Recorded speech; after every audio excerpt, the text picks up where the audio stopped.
Olá, meus queridos alunos! Estou hoje aqui para fazer um vídeo que eu estava devendo desde o nosso último curso de plantão psicológico, para falar brevemente a respeito desse material que se chama Grok, um jogo, tá? Primeiro eu gostaria de pontuar, se você está assistindo esse vídeo e você não participou dos nossos cursos que falam a respeito de atenção à crise, cuidado emocional em situações de crise e suicídio, ou no curso de plantão psicológico, pode ser que você fique um pouco na dúvida do que nós estamos falando. Mas, de fato, esse não é um vídeo introdutório, tudo bem? Quero falar diretamente para o pessoal de plantão e o pessoal de intervenção à crise. O Grok, e primeiro apontar que eu também não tenho nenhum vínculo com os autores ou com a editora desse material, né? Que vem, olha, numa caixinha assim, bonitinha, né? Com cartas dentro dele. Então não tenho nenhuma ligação com esse material. Eu vou falar para vocês de um uso pessoal que eu faço em alguns contextos psicoterapêuticos, tá? Então, também aqui vou falar do que compõe o baralho, mas só para avisar que eu faço esse vídeo para explanar uma ferramenta que pode ser útil em alguns contextos. O Grok, ele não é somente um recurso que pode ser terapêutico, vamos falar assim. Não é somente utilizado por psicólogos, ele pode ser um jogo lúdico, ele pode servir para facilitar processos de grupo, conflitos interpessoais, tá? Eu não vou falar sobre nada disso, né? Porque não é o nosso foco aqui. Eu vou falar sobre a forma como a gente pode utilizar para um ponto muito importante no atendimento à crise, que o que é? Os sentimentos inóspitos, os sentimentos da pessoa em crise não legitimados. O que é isso? Eu li esses dias uma analogia para falar sobre isso que eu achei bem interessante. Então imaginem vocês que você está, né, amarrado com as mãos para trás, tá? Os pés amarrados e está amordaçado. E o seu ombro está deslocado. E você chega na frente do médico, o médico te atende, né? E você está amarrado, sem poder falar, né? E o médico te pergunta o que você tem. E aí você ali, amordaçado, meio que aponta até para o ombro, né? Tentando mencionar a respeito da sua dor. E você não consegue. E aí, o que seria o alívio de tirar essa fita aí que estava te impedindo de falar e dizer eu estou com o meu ombro sentindo muita dor, deslocado, etc. Então, pessoas em crise emocional ou com situações de uma intensidade de uma dor, especialmente, né? O fato de nomear os sentimentos não é que vai resolver o problema, mas o fato de nomear os sentimentos é um caminho importante para ela se apropriar do que ela está vivendo e, com isso, conseguir olhar, né, para os recursos que ela tem para superar aquele momento difícil, tá? Então, o papel nosso de plantonista ou de socorrista ou de psicoterapeuta que esteja aí, né, diante de uma pessoa em sofrimento emocional, é empaticamente, sensivelmente buscar ajudar o outro a nomear e empaticamente você pergunta para o outro a respeito dos sentimentos dele, de como ele está se percebendo, vivendo, e uma ponta importante para a gente fazer isso é a partir da nomeação de sentimentos, tá? Então, o que esse joguinho tem a ver, não é? Só para a gente resumir. Ele traz Ele tem 70, se eu não me engano, são 70 cartas que vão falar sobre sentimentos e mais 70 cartas que vão falar sobre necessidades, cartinhas de necessidades, tá? Eu não vou falar a respeito de necessidades hoje, agora, nesse vídeo, porque eu precisaria entrar um pouco na ideia do que é a relação do sentimento com uma necessidade que está sendo suprida ou que não está sendo suprida, tudo bem? Eu acho que quem fez o nosso curso já está um pouco sabendo que caminho é esse que nós estamos trilhando. Eu só gostaria de trazer um exemplo, né, a respeito da utilização desse material. Então, no manual dele, gente, existem diversos exemplos de diversas formas de utilizá-lo. Então, você pode ir experimentando e vivenciando isso daqui, né? Até né, coloca-se que você pode jogar até sozinho, tá? Sozinho, um processo aí de autoempatia, de olhar para as suas questões, etc.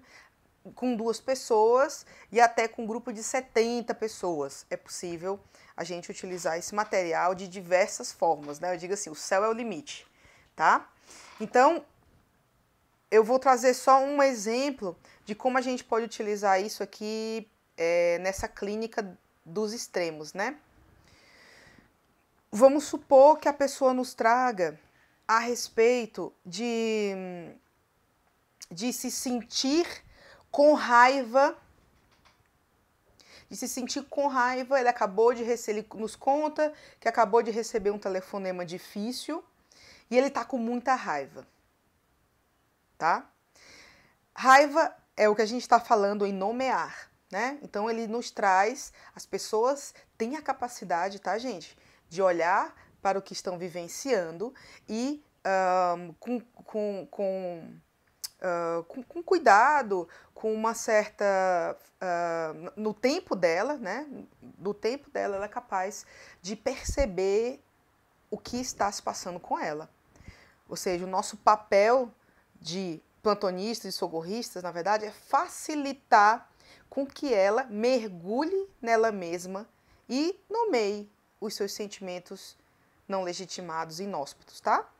Então, voltando, a pessoa nos conta que está com muita raiva de um telefonema que ele acabou de receber. E nos conta do telefonema e raiva, raiva, raiva. É claro que a raiva em si, né, ela está ali nomeando, está simbolizando uma experiência, contudo, existem diversos tipos de raiva, vamos pensar assim, né? Então, sentir raiva pura e simplesmente, isso não existe, tá? Mas que no momento dessa intensidade, desse sentimento que ele está vivenciando, de raiva, pode ser que ele simplesmente diga raiva, raiva, raiva. E aí, você pode pegar o baralho dos sentimentos, e trabalhar de diversas formas. Você mesmo, terapeuta, plantonista, você pode procurar outro sentimento que também corresponda, que também faça sentido para a experiência dessa pessoa. Por exemplo, você percebe que além de raiva, ele está se sentindo muito incomodado com o que essa pessoa trouxe. E aí você, com muita gentileza e sensibilidade, questiona. E a sua raiva refere-se, né, a um incômodo que você está sentindo por essa pessoa ter agido assim com você. E aí ele pode, obviamente, perceber que sim ou que não, tudo bem? De toda forma, nós tentamos, né, nos aprofundar na experiência dele. E aí ele continua contando que afinal, sim, vamos supor que ele está assim muito incomodado porque essa pessoa sempre faz isso com ele e ele não aguenta mais. Então, de repente, você pode buscar no baralho ou apresentar para ele o baralho para que ele mesmo verifique, tá? E aí ele vê que está decepcionado também com essa pessoa. Ou seja, não é que ele não estava com raiva, ele está com raiva, ele está incomodado com o fato e ele está decepcionado. Tá? Isso, né? Quando a gente tem um pouco mais de, vamos pensar assim, né? De condições de olhar para o que nós estamos vivendo ou de um pouco mais de educação emocional, né? Tem uma autora que fala que a gente é capaz de, deveria ser capaz de perceber de 30 a 40 sentimentos em um trecho de uma música. Vejam vocês, né? Então, dessa relação aqui que a gente começou a abrir, ele pode buscar uma outra carta e dizer: e por fim eu me sinto indignado, né? Indignado com essa pessoa que sempre faz isso comigo. Né? O que nós estamos fazendo? Como se a gente estivesse mapeando os sentimentos. Né? Como eu digo nos cursos, é como se a gente estivesse pavimentando uma via. Pavimentando uma via ao nomear e ajudar com que a pessoa perceba os sentimentos.